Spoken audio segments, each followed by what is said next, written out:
Salut à tous, c'est Sylvain. On se retrouve aujourd'hui pour une nouvelle vidéo. On reprend la série sur l'Euro 2021. Donc, il y a quelques semaines, vous avez déjà eu notre première vidéo sur comment parier sur l'Euro. Je vous en fais une deuxième aujourd'hui autour de qui va gagner l'Euro. Donc je détaille ma vision des favoris, je vous donne mes pronos. Donc on en parle tout de suite. Et d'autres vidéos vont venir sur l'Euro. Donc ceux pour qui ce n'est pas encore fait, n'hésitez pas à vous abonner à la chaîne Rue des Joueurs. Vous recevrez des notifications pour toutes les nouvelles vidéos et bien évidemment des bons plans, des jeux concours et tout ce qu'on peut proposer sur la chaîne. Alors, venons-en maintenant au prono pour cet Euro 2021. Donc, la question que tout le monde se pose, qui va gagner l'Euro? Alors, 24 équipes dans ce championnat d'Europe, 6 groupes, donc vous les avez à l'écran. Le groupe A avec l'Italie qui semble favorite, le groupe B, celui de la Belgique, le groupe C, les Pays-Bas qui vont jouer tous leurs matchs à Amsterdam. Le groupe D, celui de l'Angleterre qui sera également basé à Londres pour ses 3 matchs de poule. Le groupe E, celui de l'Espagne. Et on finit bien entendu avec le groupe F, le groupe de la mort, celui de l'équipe de France. Donc les Bleus qui seront, vous le savez maintenant, avec l'Allemagne, le Portugal et la Hongrie. Donc 24 équipes que l'on peut diviser à mon sens en 3 groupes. Donc ces 3 groupes, ce sont les grands favoris de la compétition. Donc il y a 8 équipes. Alors vous les avez sous les yeux, hein. Je ne vais pas vous détailler les codes puisqu'on va y revenir très rapidement. C'est les équipes, les 8 équipes dont je vais parler. Alors après ce groupe, vous avez également ce que j'appellerais un groupe d'outsiders, les nations qui pourraient créer la surprise, faire un bon parcours et pourquoi pas réaliser une très très grosse surprise. On rappelle quand même que sur les dernières éditions de l'Euro, on a quand même vu le Danemark s'imposer en 1992 alors qu'on les attendait pas du tout. Et ça a également été le cas de la Grèce en 2004. Alors, donc ces équipes, c'est par exemple, vous les avez sous les yeux, le Danemark avec une cote à 30, la Croatie avec une cote à 35. On rappelle quand même qu'il s'agit du dernier finaliste de la Coupe du Monde. Une équipe qui sait gérer les grandes compétitions, qui a déjà plusieurs fois créé des surprises. Alors même si l'équipe n'est plus du tout la même, c'est quand même bien moins fort, on va quand même garder un œil sur eux. La Turquie avec une cote à 50, les Turcs qui sont toujours compliqués à jouer, qui ont battu l'équipe de France il n'y a pas si longtemps que ça. La Pologne à 75 avec Lewandowski et la Suède également à 75 avec le retour de Zlatan.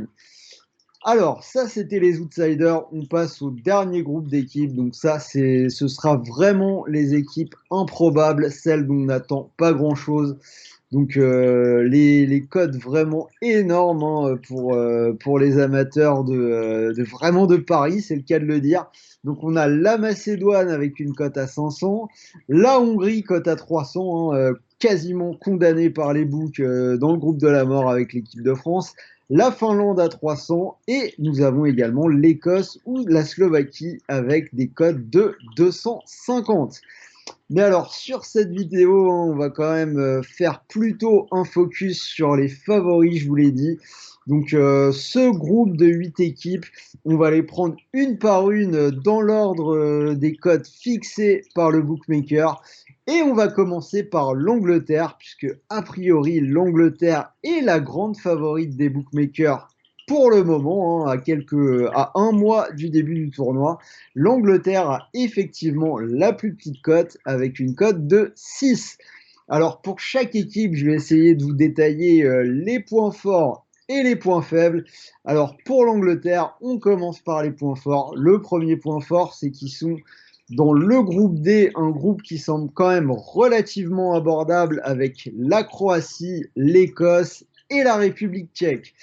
Et c'est un groupe, à mon sens, d'autant plus abordable que l'Angleterre va jouer ses 3 matchs de poule à Londres, que les demi-finales et la finale de cet Euro 2021 auront également lieu, quoi qu'il arrive, à Londres, et que si l'Angleterre arrive première de ce groupe D, elle jouerait également son 8e de finale à Londres, puisque à la base, ce match devait avoir lieu à Dublin, mais vous le savez peut-être, hein, Dublin ne fera finalement pas partie des villes hautes, ils seront pas capables de s'adapter au protocole sanitaire. Ça veut dire que l'Angleterre jouera également son huitième de finale du côté de Londres, ce qui signifie que potentiellement pour les Anglais, il y aurait un seul match sur tout l'Euro hors de Londres. Ce serait un quart de finale du côté de Rome en Italie. Donc c'est quand même un avantage assez extraordinaire. Et dernier avantage pour l'Angleterre, hein, c'est bien sûr Harry Kane, qui est pour moi le meilleur attaquant du monde en ce moment. On parle beaucoup de Mbappé, de Haaland, de Lewandowski. Moi, je pense que Kane, en ce moment, il est un peu au-dessus d'eux, mais bon, c'est un autre débat, c'est pas le sujet de la vidéo, donc je vais pas le développer. Mais quand même, le meilleur attaquant du monde pour moi.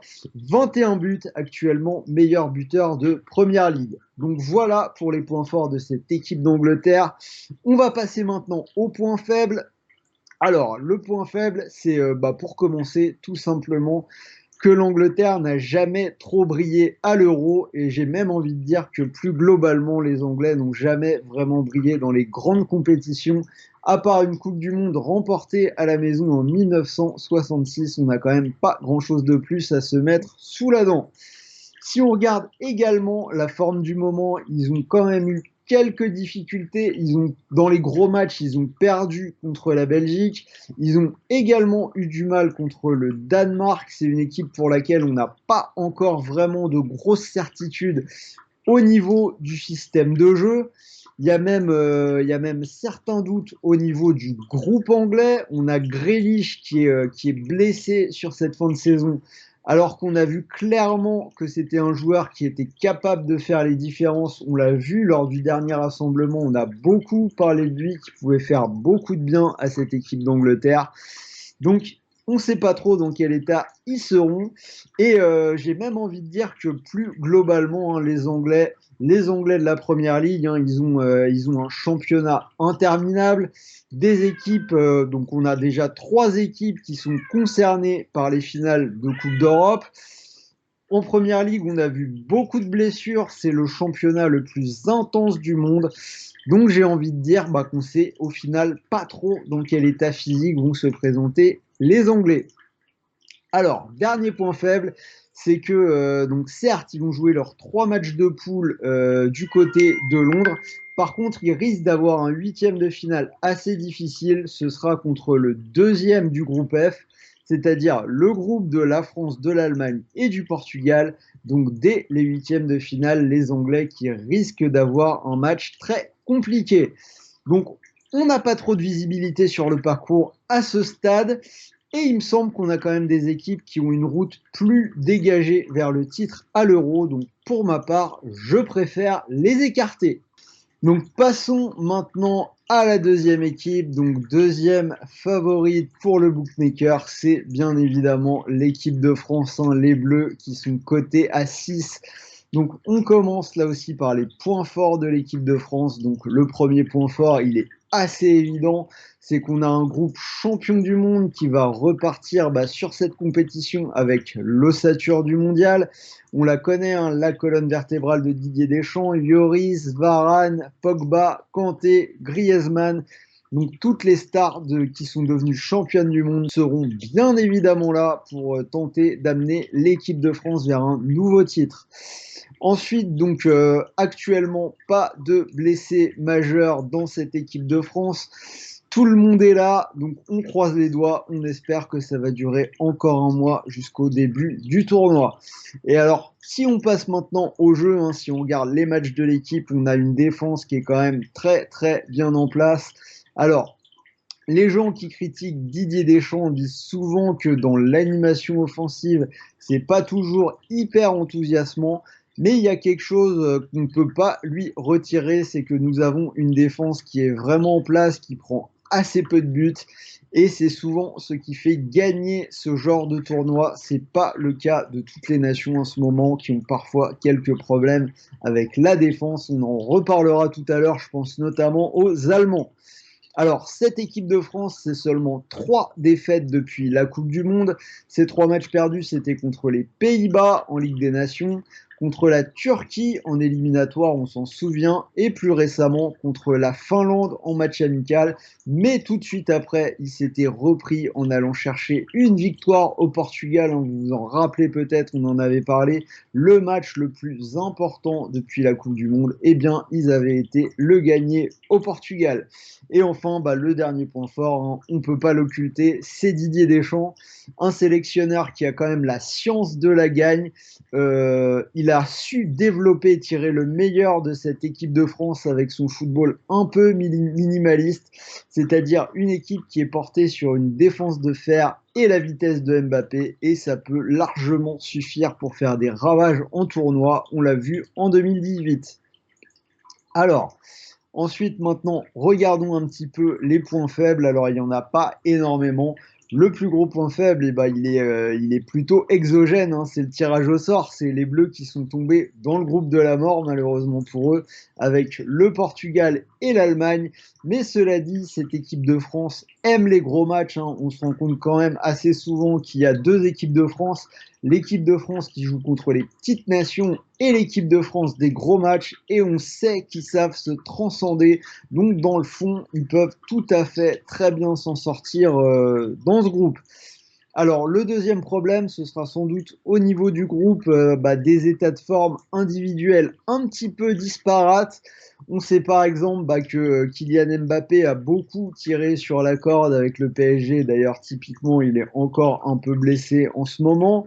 On a Griezmann qui connaît des hauts et des bas au Barça. Donc, à voir, il faudra peut-être réathlétiser tout ça. Et également, bien évidemment, Giroud, qu'on ne voit de nouveau plus beaucoup du côté de Chelsea. Mais vraiment, je pense qu'il n'y a pas de quoi être inquiet. On sait que Deschamps s'appuie sur cette colonne vertébrale et que les joueurs qui la composent savent hausser leur niveau de jeu, ou en tout cas proposer un niveau minimum dans les gros matchs. Donc j'ai envie de dire que tous les feux sont actuellement ouverts pour cette équipe de France. Je la garde. Troisième équipe que je vais vous présenter maintenant, la Belgique, les Diables Rouges. Donc troisième équipe favorite pour le book, ils ont une cote de 7. Alors pareil, on va regarder un petit peu les points forts. Alors le plus évident, j'ai envie de dire que c'est la forme récente de cette équipe de Belgique, hein, qui a été très bonne en éliminatoire. 10 matchs, 10 victoires, 40 buts marqués, seulement 3 buts encaissés. Tout ça en battant deux fois une équipe de Russie qui vont retrouver pour cette phase finale dans le même groupe. Le deuxième point fort, c'est bien évidemment les individualités, et notamment Romelu Lukaku, hein, Lukaku qui est au sommet de son art. 21 buts en Serie A cette saison et grand artisan du titre de l'Inter. Et la deuxième forte individualité, à mon sens, ce sera Kevin De Bruyne, le Belge, hein, on l'a vu avec Manchester City, qui est capable d'évoluer à très très haut niveau. Donc voilà à mon sens pour les points forts. On va regarder maintenant un petit peu les points faibles. Donc le point faible, même si les Belges sont relativement favoris de leur groupe, j'aime pas trop la situation dans laquelle ils se trouvent, puisqu'ils sont dans le groupe B avec le Danemark, la Russie et la Finlande. Alors bien évidemment ils sont favoris, mais j'ai envie de dire méfiance malgré tout, puisqu'ils vont devoir jouer contre la Russie à Saint-Pétersbourg et contre le Danemark à Copenhague. Donc deux équipes qui bien évidemment vont jouer à domicile en tournoi. On sait que c'est jamais commode et que même les petites équipes peuvent être galvanisées. Alors deuxième point, cette équipe de Belgique, malgré une génération dorée sur les 10 dernières années, elle a quand même une forte tendance à décevoir dans les grands tournois. Je pense que tout le monde se rappelle de l'élimination en 2016 par le Portugal, le Pays de Galles plutôt, qui n'était pas du tout attendu. Et même dans le groupe, il y a quand même des petites incertitudes. On s'oriente vers le forfait de Witzel. On sait que c'est un joueur important, le milieu relayeur, celui qui perd très peu de ballons. Donc, il sera sans doute pas là, gravement blessé cette saison. Il y a toujours énormément d'incertitudes autour d'Eden Hazard. Donc là, il est un peu revenu avec le Real. Il a marqué contre Séville, mais toujours est-il que c'est un joueur qui connaît vraiment des hauts et des bas et qui peut rechuter très vite. Et également, bah, on a quand même, à mon sens, des incertitudes sur la défense, une défense qui commence à vieillir, hein. C'est notamment le cas pour Vertonghen et Alderweireld. Donc je pense que pour eux, le meilleur est derrière eux, justement, et ils ont commis quelques erreurs ces derniers temps. Donc, il y a quelques années, on avait une défense de la Belgique très forte, une défense à 3 avec Vincent Kompany, Vertonghen et Alderweireld. Il en reste plus que deux. Ils sont un peu en train de vieillir. Donc, je pense que cette défense, elle peut donner des signes de faiblesse et que bah, peut-être pour la Belgique, c'est un peu tard et qu'ils ont un peu raté le coche les années précédentes. Alors, ils sont encore très forts, mais il y a peut-être eu une Belgique plus forte. Et sur ce tournoi-là, pour ma part, je vais également les laisser de côté.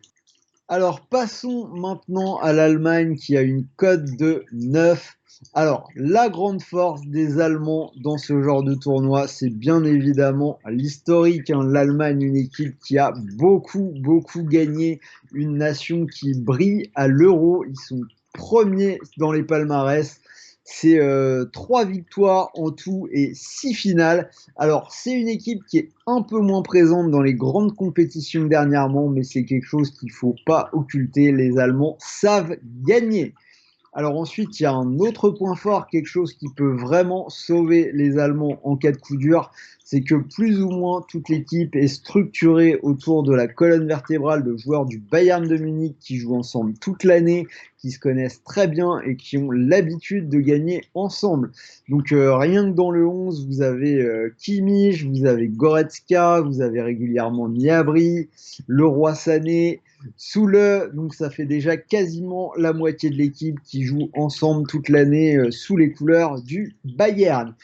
Et pour encore améliorer cette équipe, donc très récemment, Joachim Löw n'a plus fermé la porte à un éventuel retour des anciens, hein, vous savez, ceux qui avaient été écartés après la Coupe du Monde. Maintenant, on commence à parler de leur retour. C'est bien évidemment Thomas Müller, Boateng et Mats Hummels. Alors, à l'heure où on parle, bien évidemment, rien n'est fait, mais il est possible qu'un retour fasse le plus grand bien à cette Mannschaft.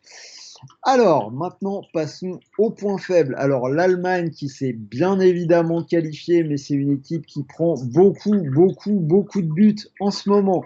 Ils ont perdu contre les Pays-Bas dernièrement 4-2. Il y a eu des matchs nuls, par exemple 3 partout contre la Turquie ou 3 partout contre la Suisse. Il y a une défaite qui a fait beaucoup de bruit. Ils ont pris 6-0 contre l'Espagne.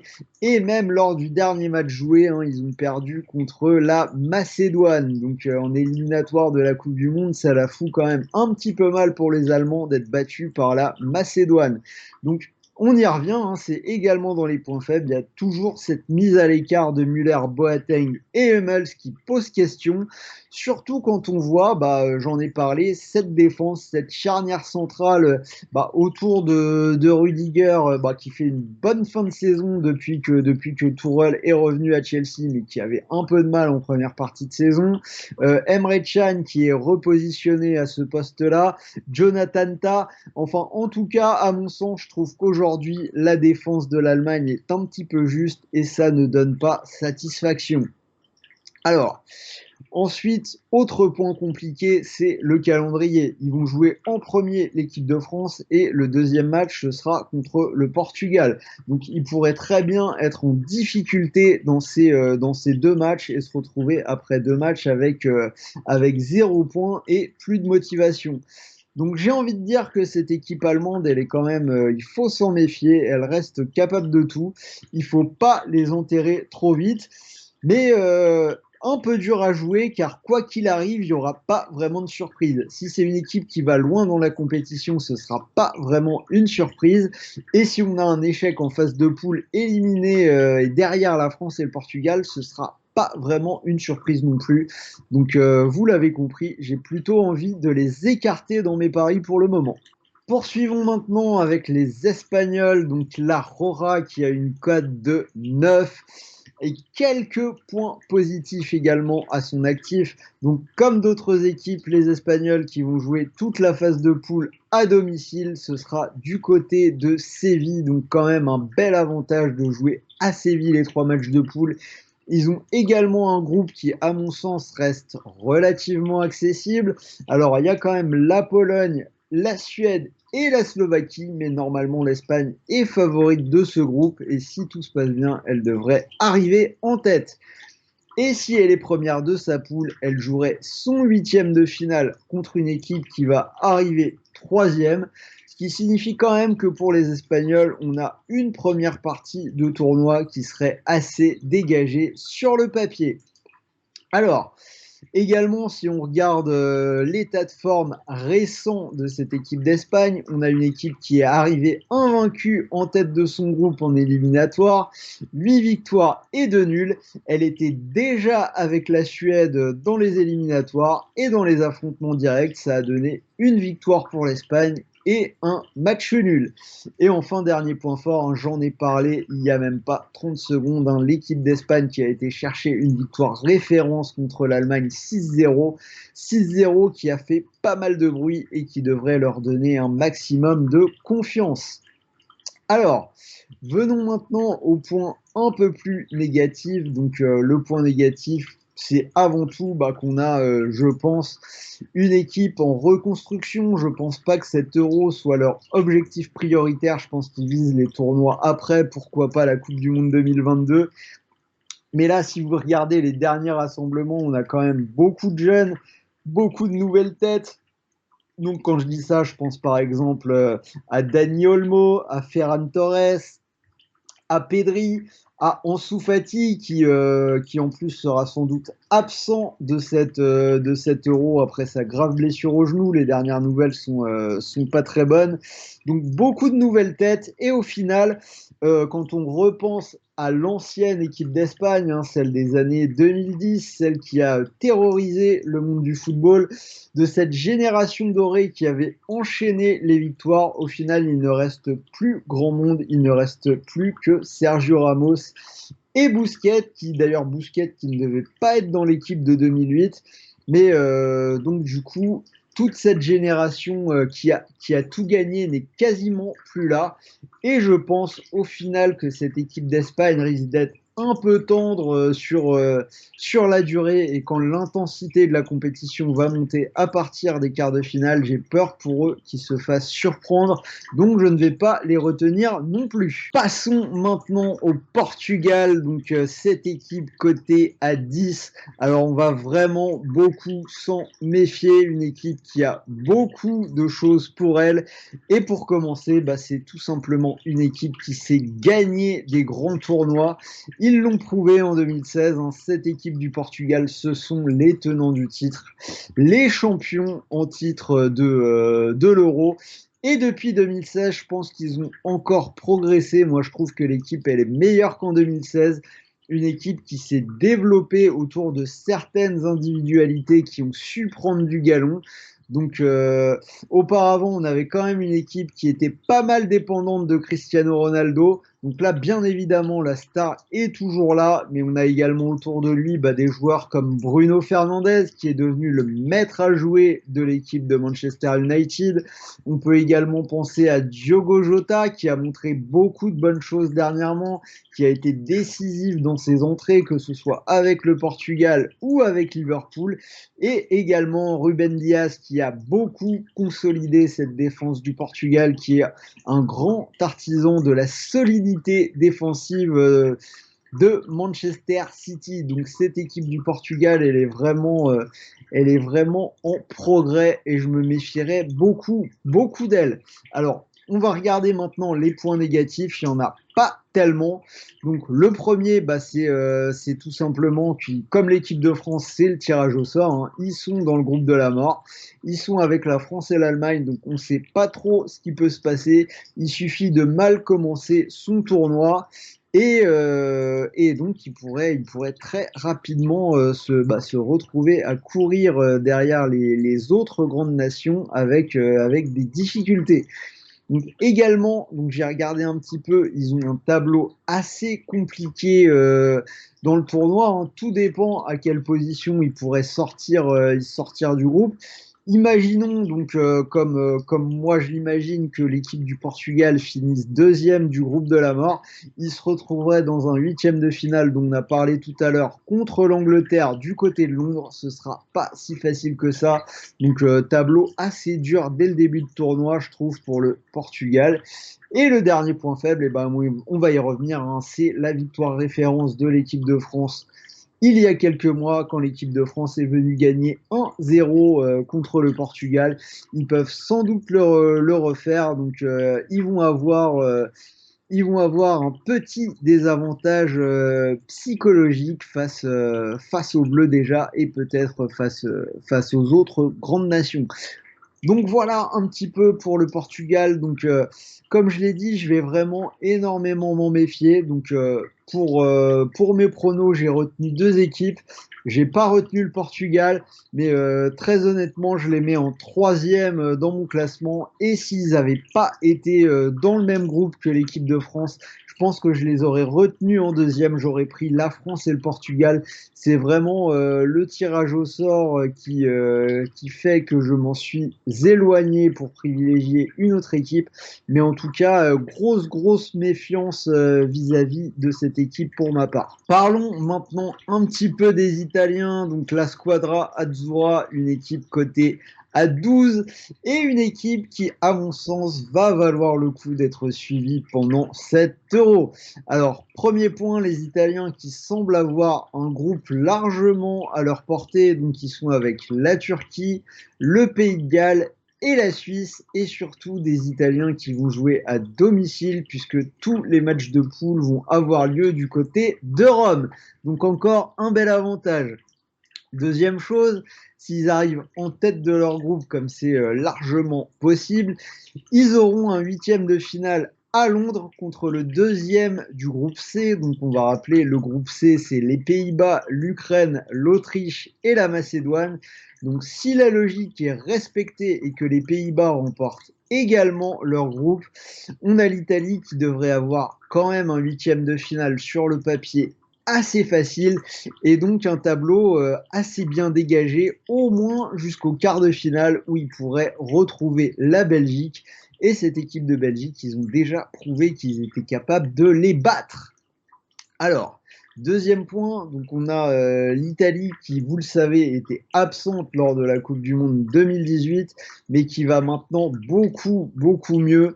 Pendant les qualifications, c'était 10 victoires en 10 matchs, donc j'ai envie de dire qu'en ce moment, tous les feux sont au vert du côté de l'Italie.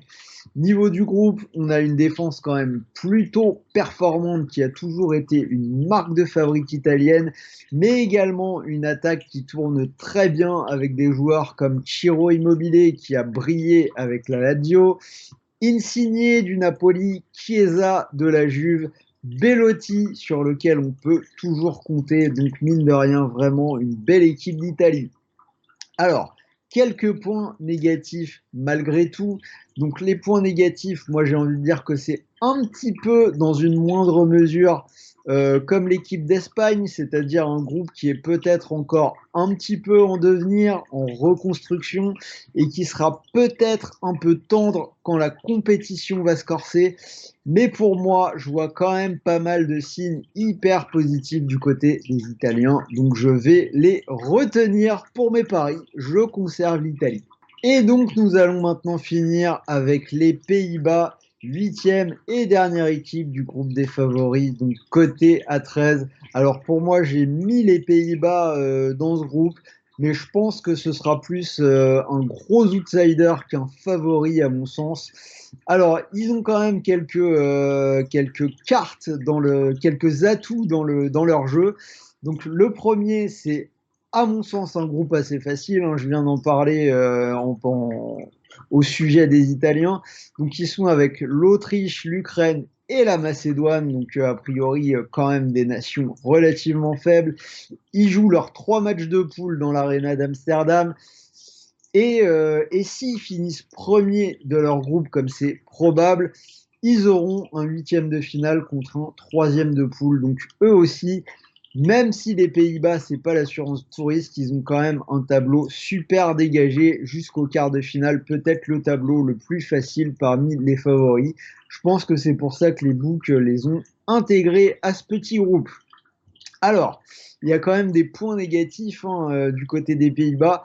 Donc notamment le fait que donc, cette équipe elle a changé de sélectionneur avec la prise en main de Franck Debourg. Et à partir du moment où Debourg a pris l'équipe, ils ont eu beaucoup de mal à se mettre en route au moment de l'automne 2020. Alors maintenant ça va un peu mieux, mais je trouve ils ont quand même du mal, ils prennent encore des buts. Très récemment, ils ont perdu 4-2 contre la Turquie. Donc on voit qu'ils peuvent être pas mal en difficulté et qu'il manque encore pas mal de solidité à mon sens. Donc vous l'avez compris, certes ils ont un tableau facile, mais je vais quand même les écarter. Donc voilà, je viens de vous faire mon analyse du groupe des favoris, donc 8 équipes, je vous ai détaillé les points forts et les points faibles.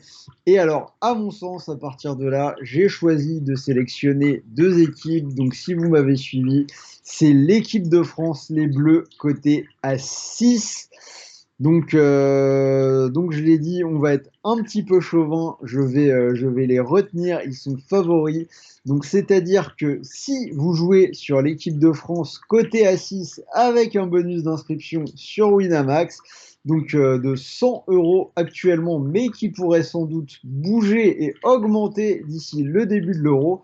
Mais déjà en étant à 100, si vous mettez vos 100 € sur l'équipe de France à 6, vous pourriez remporter 600 €. Et si vous êtes un petit peu plus audacieux, donc moi j'ai bien envie de tenter le coup avec les Italiens, cette équipe d'Italie cotée à 12. Donc si vous faites la même chose, vous mettez vos 100 € sur l'Italie, vous pourriez remporter jusqu'à 1200 €. Donc voilà, c'est les deux équipes que j'ai choisies. J'ajouterais dans un petit coin de ma tête, pensez au Portugal quand même, hein, je le répète, si la France et le Portugal n'avaient pas été dans le même groupe, j'aurais très certainement pris la France et le Portugal. C'est quand même les deux derniers finalistes de la compétition, mais ils se retrouvent dès la phase de poule, donc j'ai bien envie de donner une chance à cette équipe d'Italie et je vais partir sur ces deux-là. Donc pour moi, à jouer en sec, la France et l'Italie. Et pour ceux qui veulent prendre un tout petit peu moins de risques, sachez par exemple que sur Unibet, vous pouvez tenter la double chance. Donc vous pouvez prendre deux équipes susceptibles de gagner l'euro. Donc si vous êtes comme moi et que vous voulez rester sur la France et l'Italie, sachez que la double chance est cotée à 4,45. Donc, comme chez Winamax, hein, du côté de chez Unibet, les bonus sont appelés à évoluer d'ici le début de la compétition. Mais pour le moment, donc, vous avez un bonus de 130 €, dont 100 € sur un premier pari. Donc, c'est-à-dire que si vous mettez 100 € sur la double chance France-Italie et que l'une des deux équipes remporte l'euro, vous pourriez remporter 445 €. Et si le pari ne passe pas, vous êtes remboursé non pas de 100 €, mais bien de 130 € en exclu avec Rue des Joueurs. C'est plutôt intéressant et je vous invite à rester à l'écoute puisque tous ces bonus sont susceptibles d'évoluer. On vous donnera toutes les infos sur Rue des Joueurs. En attendant, vous l'avez compris, donc j'ai bien développé cette vidéo. Qui va gagner l'euro? Pour moi, la France reste le favori numéro 1. Je complète avec un outsider très séduisant qui est cette équipe d'Italie. Et en troisième rideau, éventuellement le Portugal. Donc n'hésitez pas à me dire dans les commentaires si vous êtes d'accord avec moi, ce que vous en pensez, si vous êtes d'accord avec mes analyses ou si vous voyez des surprises. En tout cas, ce sera un plaisir d'en discuter avec vous dans les commentaires. Mettez-moi un petit pouce bleu sur la vidéo, hein, ça fait toujours plaisir, ça nous aide à développer la chaîne. Et n'oubliez pas que de nouvelles vidéos sur l'euro vont arriver. Je pense que j'en ferai une très rapidement pour détailler le parcours de l'équipe de France. Donc restez bien à l'écoute. Abonnez-vous pour recevoir les notifications si ce n'est pas encore fait. Et pour la suite, on se retrouve très vite pour de nouvelles vidéos de pronos. Et on se retrouve même en live dès vendredi avec Sarah pour parler, comme d'habitude, de la carte du week-end. En attendant, je vous souhaite de bons matchs. de bons paris et salut à tous.